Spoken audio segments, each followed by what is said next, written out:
With most of what we will be seeing in Phase 4 being rumors and hearsay, there is one possibility for who the main villain of this first phase is after the end of Thanos' era. While the main villain of the next few phases might be Galactus, the villain we may see at the end of Phase 4 when the Avengers finally join together might just be Michael Korvac. So, why do I think it's Korvac, and what kind of threat will he pose to the Avengers and the universe? It has been said that Korvac will make his first appearance as the villain in Captain Marvel 2, although it hasn't been teased what version of the villain we will be seeing first. If I had to guess, we'll see his cyborg version first, as he would be a formidable villain for Captain Marvel, but wouldn't be the godlike being he is in the Korvac saga. Which makes me think that his role in Captain Marvel is setting up the Avengers for the Korvac saga. In Captain Marvel's 2, we may see a version that has traveled from the future, possibly to fight Captain Marvel and destroy her before her influence affects his future. But as a simple cyborg, he will be unable to win, as this form won't match up to her abilities. But I think his defeat won't end in death, it will end in retreat, possibly to the deepest reaches of space and into Galactus' space station. This would be awesome, because Galactus for one, it could be the way to introduce him into the MCU even if it doesn't reference him directly.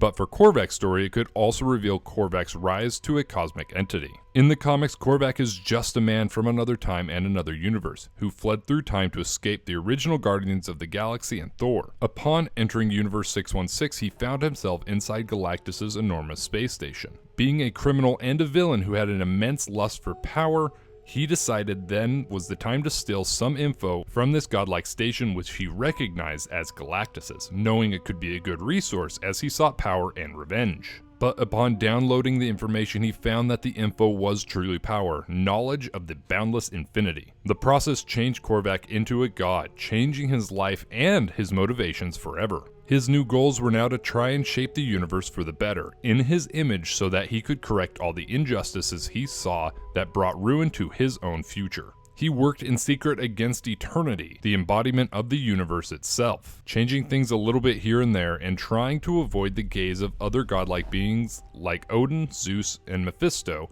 as well as eternity. But due to his villainous past, the Avengers and Guardians would only see him trying to change things for the worst, so they hunted him down, thinking he was still in the past to try and kill a young Vance Astro. But as stated before, that was no longer the case, as Korvac became a misunderstood god.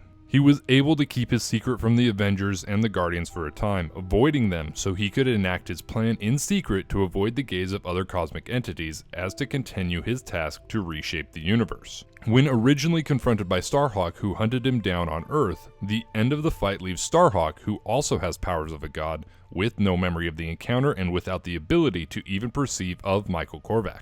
But as time goes on, after some of the Avengers are kidnapped by the Collector, it's revealed that the woman that Korvac is living with and in love with is the Collector's daughter, Karina, who the Collector sent to Earth to kill Korvac. But she realized she loved Korvac too, and betrays her father, and this is where we see Korvac first reveal himself, although unwillingly, to the Avengers. He kills the Collector, wiping him from existence right in front of the Avengers' eyes, leaving the Avengers awestruck as to what happened, and thus began the hunt for the entity who had the power to do this. Once found, after Iron Man's tech is able to sense some sort of energy coming from Michael's home, he is only able to keep his secret for so long. Starhawk was present for all of this, and while in the home is not able to see Korvac at all, because of what Korvac did to his mind, and makes the point to ask why Iron Man is speaking to no one. This is the clue that reveals that Michael is Korvac, and the Avengers then go on the offensive. With a tone of sadness, Korvac reveals who he is, and to keep his secret he must now kill the Avengers, and the ensuing fight shows how much power he truly has. So, let's back up for a minute first to see what Korvac is able to do. Against Starhawk, they fight amongst the cosmos and rattle the fabric of reality. But ultimately, Starhawk is no match for Korvac's godlike powers, and is turned into dust. But because Korvac does not seek his death, he brings Starhawk back to life, but with the change that Starhawk has no memory of their battle and cannot perceive him as Michael Korvac. As a god, he has the ability to both wipe someone from existence, but also bring them back. He can also change the memories and alter the mind of those he chooses. But keep in mind, he doesn't do this to the woman he loves, Karina, the Collector's daughter. He lets her make the choice to love him on her own. But we do see this ability to wipe others from existence again as he uses this power to kill the Collector at great distances. removing him from the picture so he cannot interfere with his plans or the woman he loves. On top of this, when Karina finally reveals her true intentions, but also her true love for Korvac, he has the ability to enter her mind and show her images of his past, so he can more easily show her his motivations. Upon being confronted by the Avengers, we see something very interesting as well, an ability to give his cosmic powers to others as he blesses Karina with them to help him fight the Avengers. This also shows two things: that he truly loves her and wants to share his dream with her. But remember that love for later. Upon battling the Avengers and the Guardians, he uses his power again to destroy the Guardian space station, killing Vance in the process, causing the Guardians to attack. Upon doing so, he kills just about every last one of them. But it's not a snap of his fingers, as he doesn't seem to be using his full power. As the fight commences, Karina stands petrified with fear, both at the new power she has and because of the immense power the man she loves portrays. Upon seeing this, it distracts Korvac and is ultimately his downfall, allowing the four remaining heroes, Iron Man, Thor, Starhawk, and Vision, to get the drop on him, blasting him with all their power they had left. Although he could have survived this blast if he fought for the will to live, at the sight of his love failing to come to his aid, he died, giving up his cause as he had no one to share it with. Upon seeing Korvac die, this leaves Karina to finally call out to the man she loves, finally summoning the power that he gave her. She then proceeds to attack those that remain,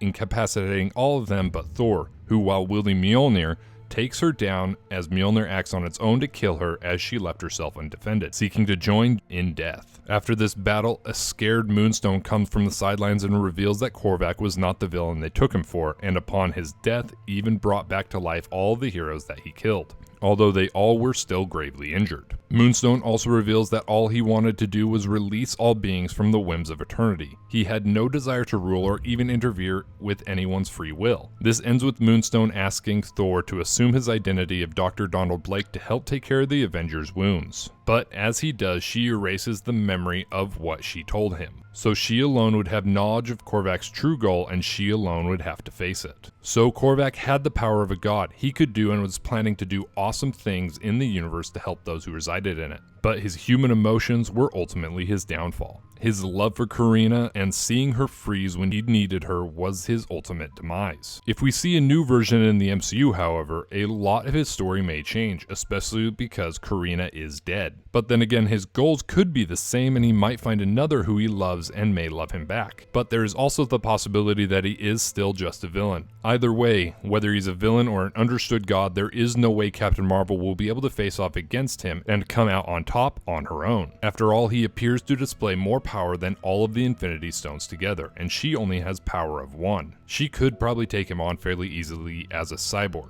but as a god, she will need some help. And if we don't see him as a cosmic entity, I believe his potential will be wasted. So when the time comes, hopefully Korvac both teases Galactus and takes on the Avengers in an awesome display of power. Do you think that Korvac would make a good antagonist for the end of Phase 4, or do you think he will be relegated to Captain Marvel 2 and his defeat there will be final? Thank you so much for joining us today, fellow watchers. Don't forget to like this video and subscribe to the Marvelous Wave to assemble and join our team, and have a great day.